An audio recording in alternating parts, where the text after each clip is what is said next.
L was bigger than Wu-Tang when Wu-Tang came out? No. Listen, LL. We bigger than Nas? No. LL already know. A 1-2. I like to introduce myself. They go by Cousin L. Yo, what's up, brother? It's cold as hell out here, man. Keep going. Hold on. I want two. That's my joint. I want two. That's my joint. Yo, what up, man? It's cold, man. Yeah, I didn't move down here for this. Yeah, it's a little brick out here, son. Little brick. It's a little brick. Nah, it's cold as hell. It's a little brick. Yeah, this morning it was like 19 degrees. Woo. I looked in the car. Charlotte, this how we doing it? Yeah. This is rare or what? I mean, it's a cold front. I mean, when I first bought a house out here, it actually snowed. So they say it's snowing. But it's snowing weather right now, so man, you know what I mean? It's real cold right here. So. It's that layup weather. Everybody cuddled up right now. This is cupping season for real. Oh, yeah. Oh, man. Yeah, everybody don't warm up. Everybody with their booze. Yeah, they with their booze till Valentine's. After Valentine's Day starts, everything starts changing. Y'all all booed up, buying chocolates and stuff, doing stuff y'all normally don't do. Yeah, exactly. Whack. I be waiting. I be waiting. After Valentine's Day, cousin I'll be waiting. That's right. Valentine's Day. What's going on, though, bro? I'm chilling, man. I can't complain, man. Yeah. Glad to be here for another episode. Okay. Yeah, man. Keeping it light. We're gonna start off straight up, man. What's up? What's up with Cat Williams? Cat Williams got it all. Listen, I know everybody done talked about Cat Williams and all the podcasts and everything like that. Right. What do you see on the after effect of it all? Well, the after effect, what I see is that all the comedians that were addressed are coming out with their version of everything, and I think the most funny rebuttal was Mike Epps when he was like, I felt slighted. He didn't mention me. Yeah, I seen that. I needed some of the publicity. You know what I mean? Yeah, but Cat Williams' receipts is kind of coming back though, bro. Like a lot of stuff he was saying, except for that 441 he running, man. I don't believe that video. Yeah, nobody believe it. That video was sped up, man. I don't care what nobody say, man. I seen the clip on social media when Steve Harvey was on stage. This is when he had the fade and all that. Yeah, and the camera had flat top. Yep. Yeah, but the camera had the angle behind his head. There's a whole crown back there. It was a whole space missing. Yo, that's what I want to get into. I don't want to deviate though, but Steve Harvey's his wife Marjorie was dating a big time dealer now, right. Dealer in Memphis, and he actually got out. He got an interview right now. Really? Yeah, man. But we don't get into that. But it's just something we can talk about. Like I just saw the other day. Yeah, I just saw the other day. Like he's probably a big time dude, but he actually sat down and had an interview and was saying some stuff about Steve. But I don't know, man. Everybody got their thing, but like I honestly do feel Cat told his truth, and that Dave Chappelle response was crazy. Yeah, Dave Chappelle. I seen him responding. He basically was like, the black on black comics shouldn't do that. You don't see that in other cultures. He said he basically did not expose. He exposed all the blacks, but didn't expose the white comics. Right. And you got it's equal, and that's something that we do in our culture. We always get on us and don't have equal opportunity sharing of the bull S. Well, maybe Cat Williams' beef is not really with anybody else but his people. That could be true. Dave. Now come on, we love Dave. Yeah. And Dave, listen, you can't cancel Dave. So no, you can't. And I'm definitely not trying to cancel. I can't cancel no damn body. No. But Dave, just chill out, man. Let Cat cook, man. Let Cat cook, and he definitely brought the 2024 in with a hot streak, man. Jesus. He definitely ran January. Yeah, he's running January. He'll probably running February because he's still doing interviews and stuff like that. I see him on Willie D podcast. Like, damn, bro. Oh, Willie D from the Ghetto Boys. Yeah, man. Shout out to the Ghetto Boys. Shout out to Scarface, man. It's one of my favorite groups, man. Mm-hmm. I remember y'all had Scarface had New York on Smash. We were in Queens bumping. Mom playing tricks on me. Oh yeah, that's every Halloween. That's I know he's getting paid. Oh my God, he's getting paid. Doom. That was my joint, man. Come on, man. But yeah, man. So whatever, but Cat definitely got January, and so did Shay Shay. Yeah. I'm so happy for Yeah. I'm so happy for them over there, man. I'm so happy for him because he has a lot going on. He's on ESPN. Shannon Sharp, he's on ESPN. But he has Club Shay Shay, and he has the thing with what's old boy Ball? Which one? My bad. What ballhead dude? Who you talking about? Ocho Cinco. Ocho. Shout out to Ocho Cinco.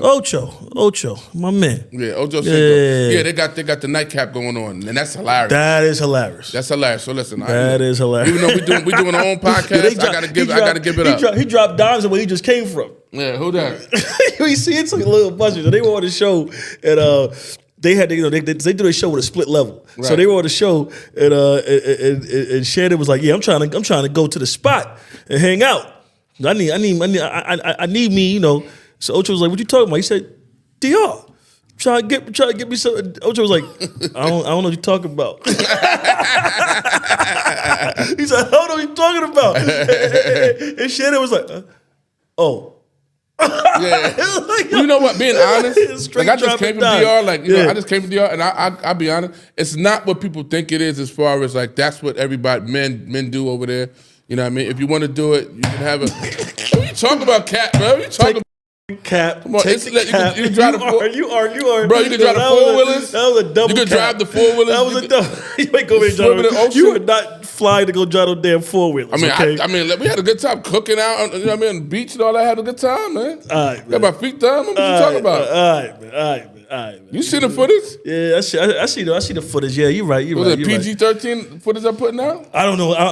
Allegedly, I don't know anything about anything. I just know that you got your feet rubbed and you were driving on an ATV and you had a DR mask over your face. That's it. Man, listen, bro. That's what I saw. That's what I saw. Being honest, it's not what people think it's going to do. You don't have to do all that.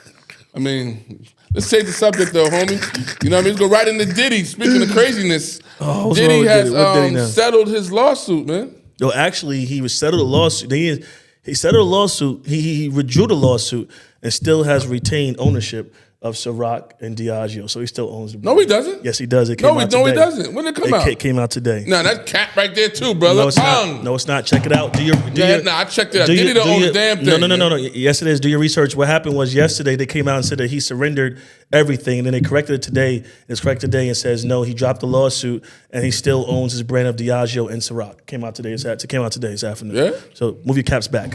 So anyway, I mean, shout out to Diddy if he did that, but he still got. But but anyway, we should be happy for that because it's this cancel culture, and I'm not saying what he's done is wrong or right. I wasn't there. I wasn't around. I wasn't calling up. I wasn't around all that stuff. Sure, you got a picture of him. I got. You got a picture with him. Well, so let's clarify that picture. So I was part of a promotional team that did a party with him during. Yeah, I did a. Yeah, there we go. Get it right now, baby. Get it right. I did a party, the Bad Boy reunion party. I was a promoter along with other people during the Bad Boy reunion party. So that was my role. I promoted that party, and that's why I got a picture with Sean Combs, and very nice guy when I met him. Met his security, very nice, very professional. Met a lot of the people behind him. Met his son. Met everybody. It was a cool night. DJ Nice DJ before cool he got the big. Let me say one thing. D Nice DJ that night, but people don't understand. D Nice is a staple in hip hop. But before COVID, D Nice should deserve his flowers. After COVID, D Nice got just blew the hell up. He was always nice. He's part of the fabric of hip hop. And one of the people that I know when I was there, and they was like, "Yo, who's that?" I was like, "You don't know who D Nice is?" Like, you know what I mean? But no, it was a great night. I got to pick. Special Ed was there. It was a good night. So hey, bro, you going on a rampage about how great the night was. I'm just saying it was a Diddy party. I mean, allegedly, this is what be hitting in them streets, man. So after hours? What time was it when it was over? So it was the concert went to 11 p.m. or like 10 p.m., 10:30 p.m. And then the after party was at Club One. Because I was at the after party. I didn't go to no other after parties besides the after party I was there. Okay. So I was responsible for getting the heads in the door for that. Oh man. Pause, bro. Hey. Yo. Hey, yo. What was Sean and C, baby. We here, baby. But yo. Wow. That's crazy. That's crazy, bro. You got the heads in? I was responsible for stop. I was responsible for getting the people in it. I was responsible for getting the people in the door, and that's what my job was. It was a great night, and it was good for the resume, good for building and everything. The song is still in the background. You're coming in hot, baby. My engineer is killing me right now. All right, so let's get back to So let's just skip that subject because right. Enough of Diddy. Yeah, enough of Diddy. Whatever Diddy's doing, hopefully he can get himself back on track, reinvent himself, and just tone down the Diddy parties. Right. 2024. Right. All right. So 1501. I heard the club is closing in Charlotte, man. Shout out to Clyde. We're still gonna get him on here. His last week is I think his last day was on 22nd. For a lot of people who don't know, I like to, not being too long-winded, but Clyde Thomas is a person I actually met in Sports One first before I got to deal with Peter and everybody else, and always been a great person and mentor to me as far as like everything, like the nightlife and things like that. And he put a spot together, 1501 Mint. In Charlotte, and it's been a staple for the last 4 years, and he's always supported me, and I hate to see his venue go. It happens, but I know he's going to rise again. He always has a contingency plan, and he has another plan to do something else. But we want to thank you for the years that Absolutely. You were here and you provided that experience for us. Absolutely, I met him a few times, and I've been there. I've been to his spot. The food trucks, the amazing food over there. It was very, very. Everybody, the bartenders, everybody was great over there. I'm definitely gonna miss it for the little time that I've been here, but absolutely, man, that was a nice little spot to go to. Yes, and this and have a good time. But he's gonna, whatever it is. I'm pretty sure he's got his hands in something good. Yeah, already. definitely. I hate with Charlotte too. I hate to see a lot of. I've been a product of it too because my cigar lounge. I hate to see a lot of African American businesses not last as long as they should. But maybe it's a reconstruction situation where he's going to get something else. Well, part of it too is that not saying because this is just my experience, but I didn't, with my partner. With my partner, I was working with Clarence Boston, my guy, my dude. I learned to we have to more so own property. It's very important that we actually own the real estate that we are, because if we sign these leases for 5 or 7 years, after that they can just push us off. We have sat here and redone the whole situation. We've put all this money into these buildings and stuff like that, and then they're saying, well, your rent's going to go up. If you can't pay the rent, you got to go. So a person moves in after you put all these renovations in or whatever, and if you don't recoup off the money that you put in, you've lost money. Right. That's what happens. Happened with Secret Society and Fantasy. We put money into that building, and and it was an old building. Not being disrespectful, it is what it is, but it's my experience. Right. But we have to, as Black Americans, actually own land. We have to own these buildings, and if we don't have the capital by ourselves, put it together and get it together, so we can actually own something. So they can't say we're going to put high rises up on here. Right. If you're going to put high rises on our situations in our cities and our communities, then you know what? Fine.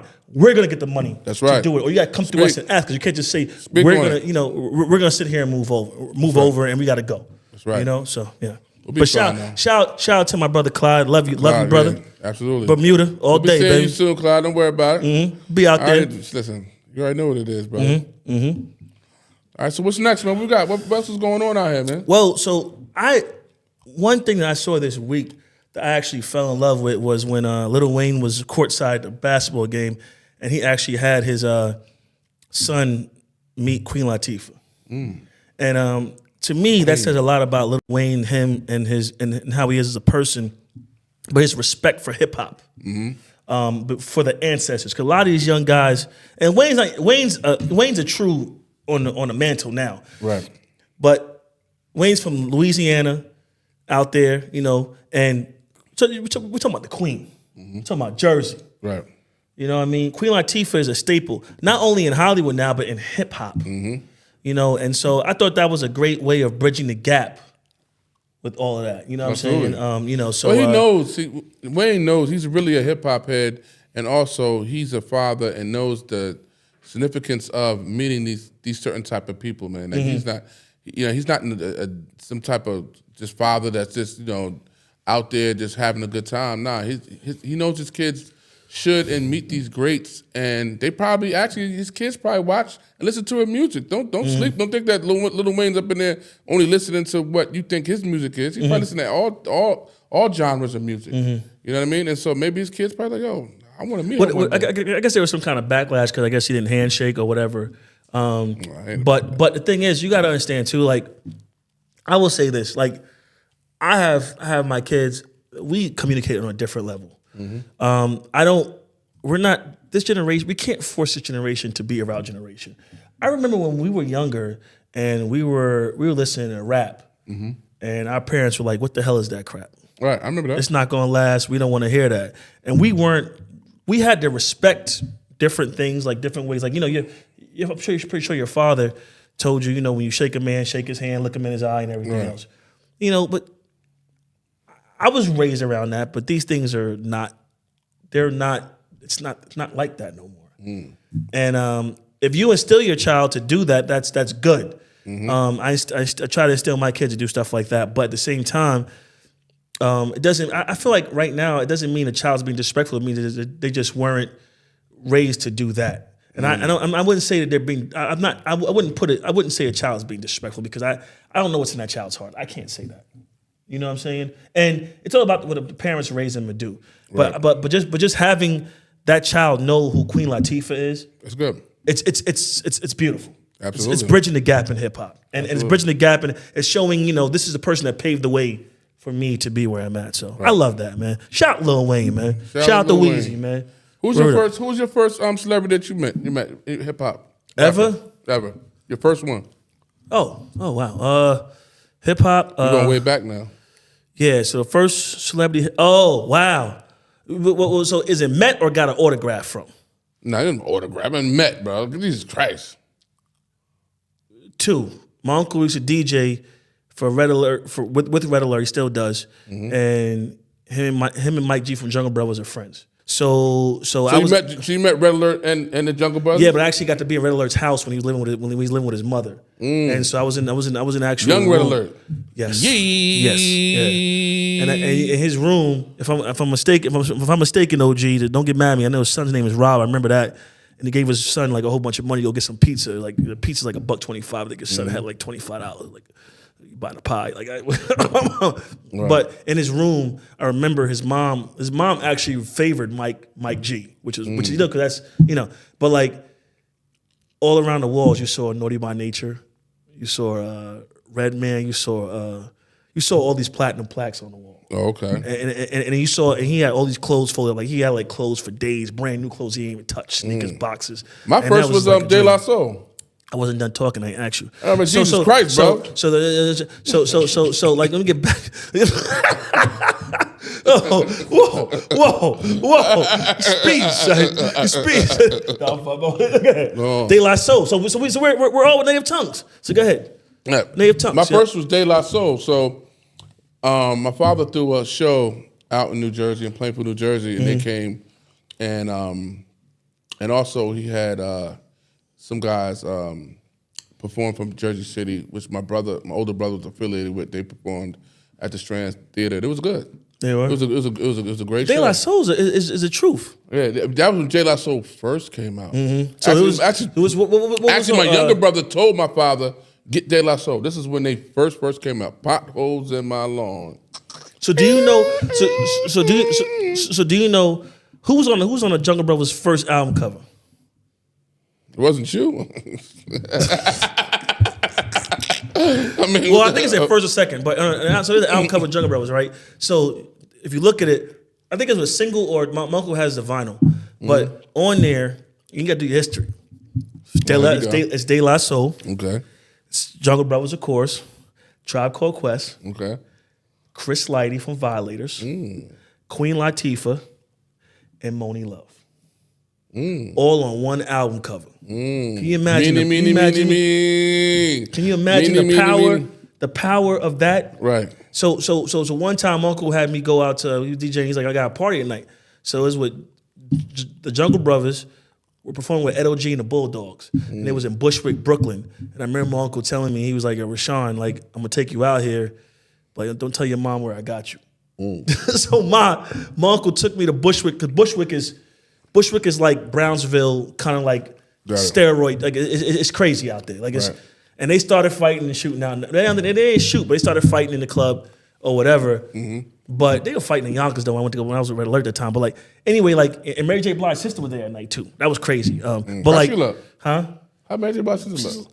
I don't. Not just. She's like a dark. When I was saw her, she's like a darker skinned Mary J. Blige. Really? She's younger or older?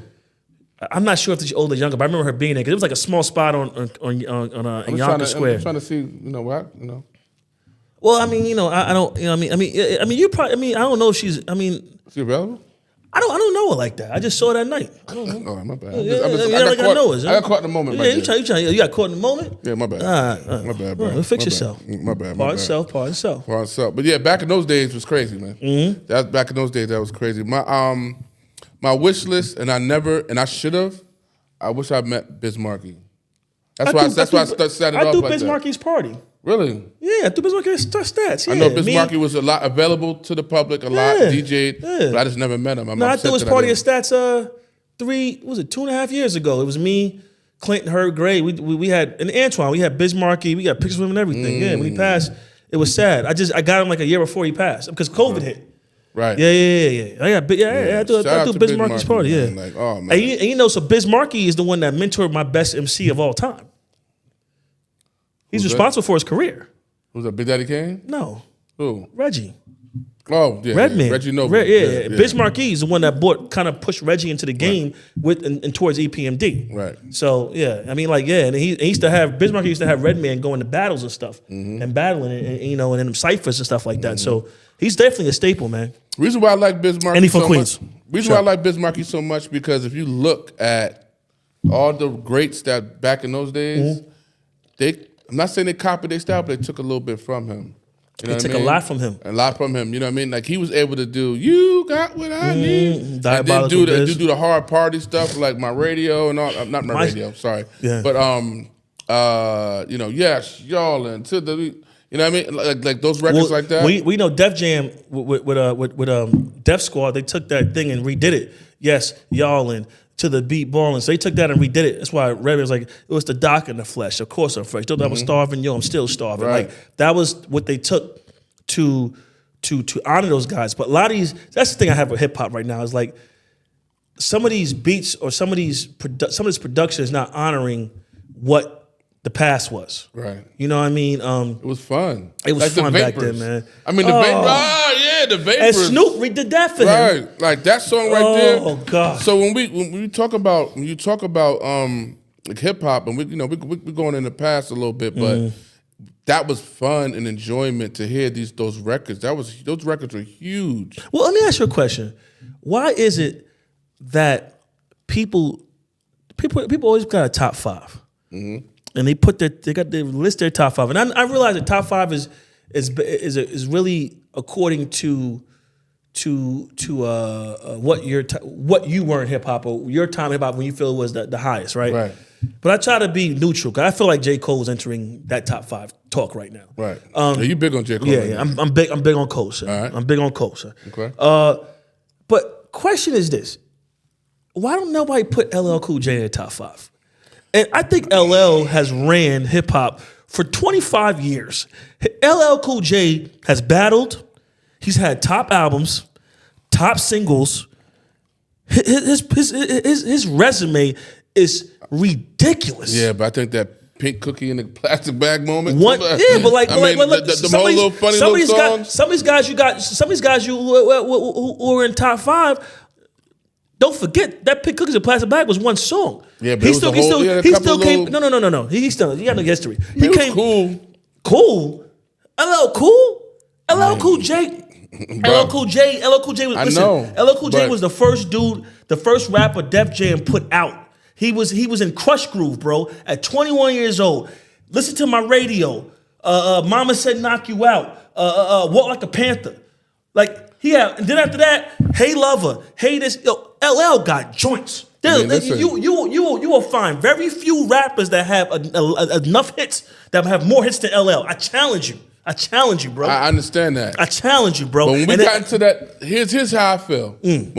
When talk nicely now. Talk nicely. Talk nicely. Talk nicely. I'm gonna talk nicely. So basically, how I view it is that when Nas dropped in that era, when Wu-Tang and Nas dropped, LL was still doing LL things and all that stuff. He was winning. He was, but was he really? But did he was really winning. have the streets though? He had the streets. Did he really have the streets? Who shot you?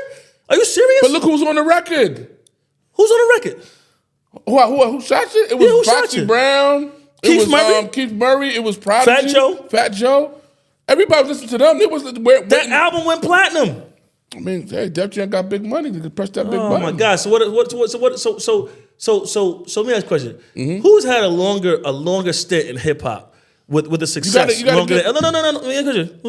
Who has had a longer stint in hip hop where dudes is doing 25 to life coming out and then he's still on top? No, LL had the longest success stint in hip hop. Yeah. So why is he not? Ice Cube is right behind him though. Ice Cube did not have as much hits as LL Cool J. You're bugging right now. I mean, but he had the come on. Ice Cube had 2 albums and he went and started doing movies. 2 albums, NWA, all that? NWA don't count. LL's been by himself. Hold on, NWA don't count? See, you wildin' that's the problem. Listen, LL was by himself the whole time. He wasn't part of a group. He was a single rapper. LL's been a single rapper since 1981. I'm not trying to say Ice Cube is better, but you asking me who he was before Ice Cube even came out. Before NWA. LL before LL came out in 81, 82, bro. Look up when Crush Groove came out. I'm about to do that. Yeah. 81, 82. LL was the first dude signed to Def Jam. Hold on. We gotta get the receipts, y'all. Come on, when LL come out, y'all? Hold on. Probably was 83. We said 85. Probably was 83, Sonya. Hold on. Let's get the receipts. Come on, Sonya. Let's get the receipts.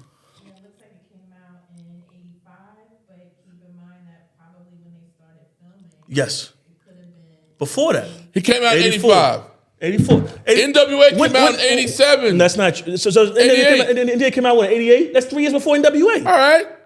They was wearing Kangos to be like LL. LL was on top first. They wore Kangos. Nobody knew. NWA wear no damn Kangos. Nobody knew who NWA was. It was LL was LL, what I'm bro. just trying to say is that Ice Cube had a nice stretch too, is what I'm saying.